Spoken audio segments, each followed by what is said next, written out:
What if the greatest financial power isn't found in the noise of a roaring supercar, but in the silence of a well-kept secret? We live in a culture that screams for attention. Success is measured by how visible it is. The flashy lifestyle, the public wins, the social media feed curated to broadcast a life of easy abundance. We're taught to confuse looking rich with being rich. But this relentless outward show is a trap. It comes with a hidden tax, one that isn't paid in dollars but in your peace of mind.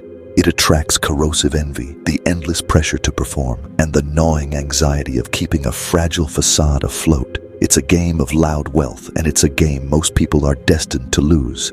In this video, we're going to explore a truth that runs against everything we're told. True financial power isn't built in the spotlight, it's built in the shadows. It's a philosophy known as quiet wealth. We'll uncover the psychological shifts you need to make to build a silent financial empire that thrives on discretion, freeing you from the envy of others and putting you in complete control of your destiny. This is your escape from the noise. This is the path to real freedom. If you're ready to learn the secrets the truly wealthy have known for generations, go ahead and subscribe. You're in the right place. Let's be honest, the pressure to look successful is suffocating. Every time you scroll your feed, you're hit with images of success that feel just out of reach. The luxury trips, the designer clothes, the perfect homes. This culture of showing off creates a constant, low-grade anxiety. It whispers that you aren't enough, that what you have isn't enough, and that you need to spend more, just to keep up. This is the loud wealth trap. Think of Loud Guy. He gets a promotion and immediately leases a luxury car he can barely afford. He posts it online, soaking in the temporary glow of 100 likes. He feels that rush of validation. But what he doesn't post is the monthly payment eating his financial freedom alive, the stress of knowing a single job loss could wreck him, or the hollow feeling when the novelty wears off, and he needs the next big purchase to feel important again. He's not living a life, he's putting on a show, and that performance is exhausting. It drains your mental energy, forcing you to spend your time and money on projecting an image instead of building a reality. It invites comparison, and comparison, as they say, is the thief of joy. More dangerously, it makes you a target. Visible wealth attracts unwanted attention. From opportunistic relatives, from friends who suddenly see you as their personal ATM, and in a world of growing uncertainty, even from people with darker intentions. Your success, when you put it on display, becomes a public resource, open for judgment, expectation, and resentment. The psychological cost is huge. You live with the fear of being exposed, the pressure to maintain a lifestyle that might be built on debt, and the slow erosion of your authentic self. You start making choices, not for your own long-term good, but for the approval of an audience that, for the most part, doesn't actually care about you. This isn't power, it's a prison with gilded bars. But what if there was another way? A path where your wealth grows in silence, where your power is felt but not seen, and where your peace of mind is the ultimate status symbol. This is the path of quiet wealth. It's not about being cheap or hiding your head in the sand. It's about a deep psychological shift. It's about understanding that the most powerful moves are the ones nobody ever sees you make. Let's explore the disciplines you need to walk this path. The first and most important discipline is a complete rewiring of your brain's reward system. You have to learn to get your satisfaction not from other people's approval, but from the quiet, internal hum of compounding. Our world is hooked on the dopamine hit of instant gratification. You buy something, you get a compliment, you feel good for a minute. The follower of loud wealth chases this feeling over and over. They ask, what can I buy with this money to show people I've made it? Their financial decisions are all about producing a visible, immediate result that signals status. The practitioner of quiet wealth asks a totally different question. What asset can I buy with this money that will make asterisk more asterisk money? This isn't a small difference. It's a complete flip in how you think about your choices. They get a simple truth. Having and investing money is invisible. It's only the asterisk spending asterisk that people see. Think about it like this. Loud guy takes his $10,000 bonus and puts a down payment on that flashy car. He gets the instant validation, the looks, the comments, but that asset starts losing value the second he drives it off the lot. Quiet guy takes his $10,000 bonus and invests it in a low-cost index fund. On the outside, nothing happens. Nobody knows. Nobody congratulates him. His life looks exactly the same, but beneath the surface, a powerful engine just turned on. That $10,000 left alone to quietly compound could double every 7 to 10 years. The psychological win for the quiet wealth practitioner doesn't come from the roar of an engine. It comes from checking a statement and seeing that their capital is working for them, making money while they sleep. They're building a fortress brick by invisible brick. This means you have to master the art of delayed gratification. It's understanding that living below your means isn't about depriving yourself. It's about choosing long-term freedom over short-term ego boosts. Every dollar you spend on a depreciating status symbol is a soldier you send out to fight for your future. You have to learn to love the process of building more than the act of buying. The second discipline is to adopt a creator's mindset, to operate with what you could call ungoverned momentum. This is a powerful principle that separates the owners from the workers. Workers operate within limits and ask for permission. Owners create their own game and move without asking. The person stuck in the loud wealth trap is usually a participant, not a creator. They wait for a job opening. They wait for a promotion. They wait for an opportunity to show up. Their financial progress depends on someone else giving them permission to get ahead. They're waiting for a seat at a table that someone else built. The practitioner of quiet wealth knows that real leverage comes from building the table yourself. They don't wait for demand, they create it. They don't find opportunities, they manufacture them. They move early, they move quietly, and they often move before anyone else even realizes a game is being played. This gap between what others see and what's actually being built is a primary source of wealth. Consider the loud versus quiet approach to a side hustle. Loud guy starts a consulting business, and his first move is to order fancy business cards, build a slick website, and announce his new venture to the world. He's seeking validation before he has a single client. He is asking for permission to be seen as a success. Quiet guy finds a niche problem and starts solving it for one person, then another, totally under the radar. He perfects his process, builds a track record of real results, and only then does he think about creating a formal business around it. By the time the world even notices, he already owns the space. This approach is all about rejecting the need for outside approval. It's about building systems that generate value on their own.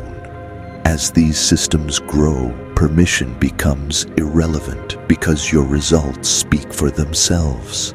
You're no longer just a player in the economy. You become your own microeconomy. That's the core of financial sovereignty. the freedom to act on your own strategy and timeline, not on someone else's. The third discipline is maybe the most profound, understanding that who you are determines the wealth you can hold. Lasting wealth isn't just about changing your habits. It demands a total upgrade of your identity. You can't build a fortune with the mindset of someone who's just scraping by. Why do so many people who get a sudden windfall, a lottery win, an inheritance, lose it all just as fast? It's because their identity never caught up to their new bank account. They're still the person who thinks in terms of spending, not stewarding. They have a consumer psychology, not an owner psychology. The quiet wealth practitioner actively works on reshaping their identity. They separate themselves from the herd by choosing to create rather than join, to produce rather than consume. This isn't about being arrogant. It's a fundamental shift in how you see yourself in the world. Loud guy ties his identity to his stuff. He's the guy with the BMW or the woman with the designer bags. His sense of self is fragile, dependent on external symbols that can be lost or devalued. If he loses his high-paying job, his identity shatters because it was built on the scaffolding of what he bought. Quiet guy anchors his identity in his skills, his discipline, and his systems. He is the person who can build profitable systems, or the investor who understands value. This identity is anti-fragile. A market crash doesn't destroy who he is. It's just an opportunity to use his skills. A job loss doesn't break him. It frees up time to build his next thing. His confidence doesn't come from a price tag. It comes from proven competence and self-mastery. This identity ascension goes hand in hand with concealment. By not tying your identity to visible wealth, you're free to build it without the performance anxiety that cripples the loud wealth chaser. You can live modestly, drive a normal car, and wear simple clothes, not as an act of sacrifice, but as a genuine expression of an identity that values substance over status. Think of Warren Buffett, who famously still lives in the same modest house he bought back in the 1950s. A truly powerful identity needs no opulent validation. You have to become the kind of person who can be a millionaire without needing anyone else to know it. The fourth discipline is the active practice of strategic silence. This isn't just being modest, it's a calculated defense mechanism. The practitioner of quiet wealth understands a dangerous truth of human nature. Visible success attracts a hidden penalty, the envy tax. Envy is a corrosive, destructive emotion. When people see you flaunting wealth, it can trigger their own feelings of inadequacy and resentment. That doesn't make them bad people, it just makes them human. That envy can show up in subtle but damaging ways. Friends might start acting distant, colleagues might become less helpful, and you might find yourself the target of gossip and criticism.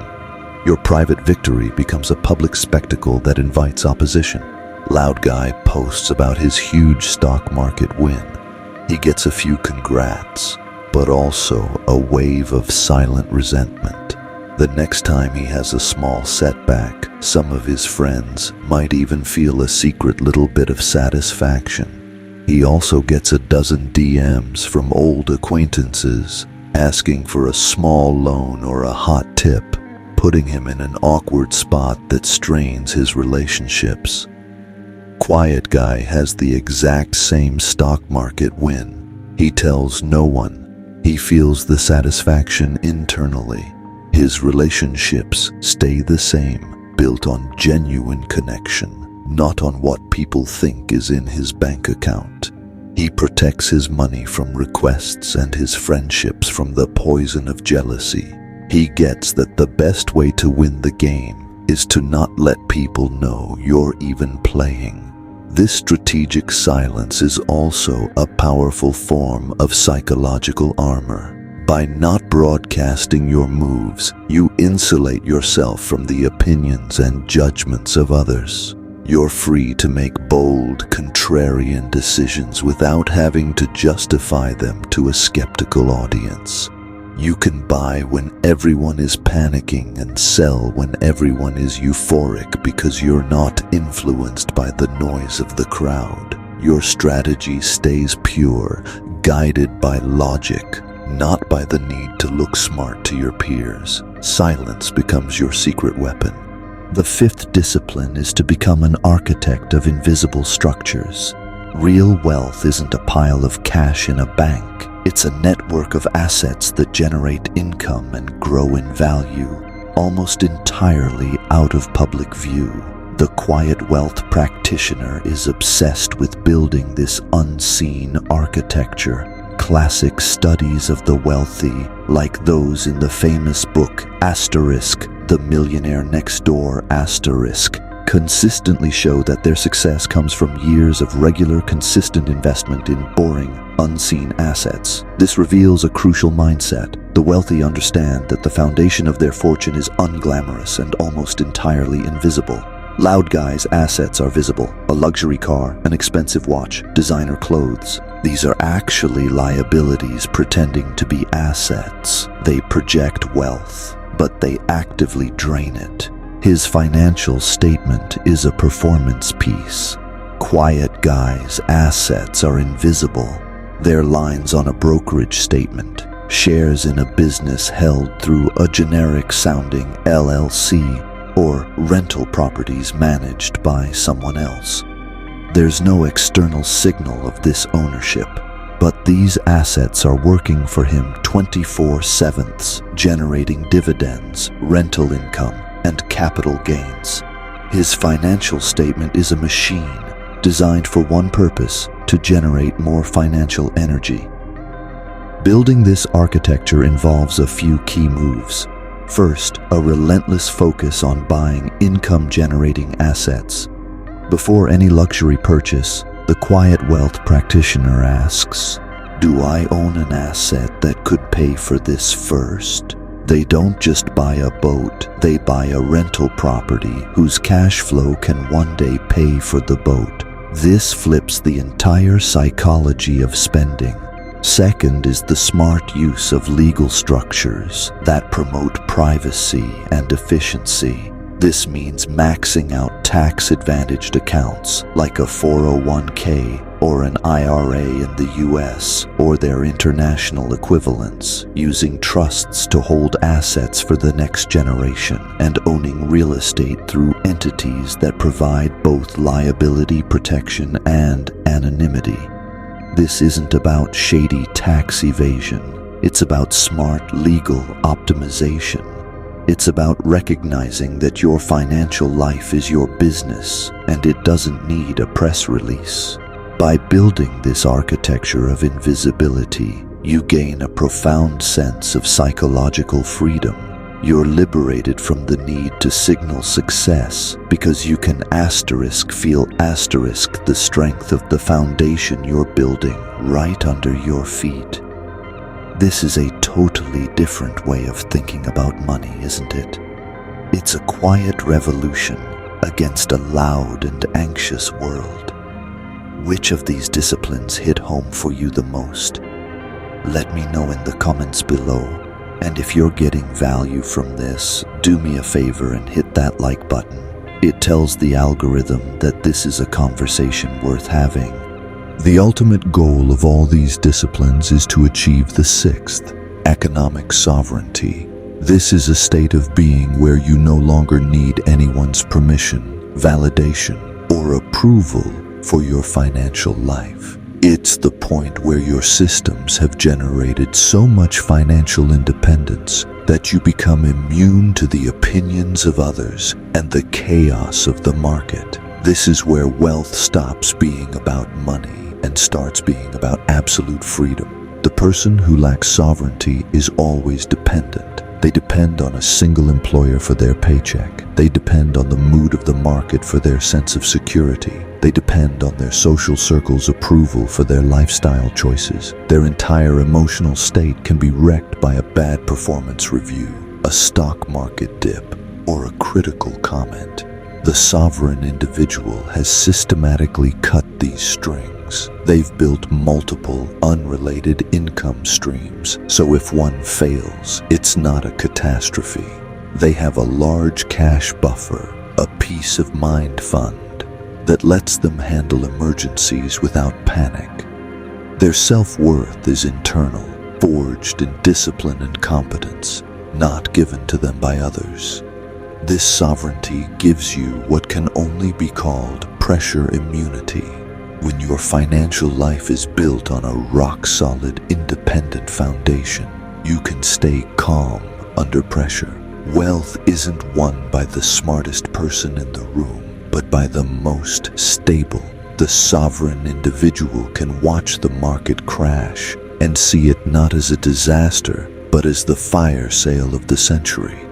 They can ignore the latest trends because their strategy is measured in decades, not days. Loud guy is fragile. His high-status, high-stress job makes him wealthy on paper, but poor in time and autonomy. He is terrified of losing that job because his entire lifestyle and identity are tied to it. He isn't sovereign. He's a well-paid servant. Quiet guy might earn less on paper in any given year, but he owns his income streams. He has a rental portfolio, a dividend stock portfolio, and a small online business. He has engineered his own independence. He can choose to work or not work based on his own desires, not financial need. He has achieved the ultimate luxury, control over his own time. He is sovereign. Achieving this state is the end game of quiet wealth. It's the freedom to live a life that is truly yours, not one dictated by financial fear or the need for applause. We've been sold a lie. The lie is that wealth is loud, that it's a penthouse, a private jet, a life of endless consumption. But that isn't wealth. It's just a picture of wealth. It's a performance, and performances are for actors on a stage. True power is quiet. It's the discipline to build in silence. It's the wisdom to choose compounding over compliments. It's the freedom that comes from knowing you have a financial fortress that no one can see, and therefore no one can attack. It's the deep sense of peace that settles in when your money is finally working for you, not the other way around. Quiet wealth isn't about deprivation. It's about intention. It's about consciously choosing to play a different game, a longer, smarter, and ultimately more fulfilling game. It's the shift from asking, "How can I look rich?" to asking, "How can I be free?" The journey starts with a single, quiet decision. The decision to ignore the noise, to stop performing and start building, to value your own peace more than the world's applause. The power isn't in what you can show. The real power lies in the choices you can make when nobody is watching. That is the discipline and the reward of quiet wealth.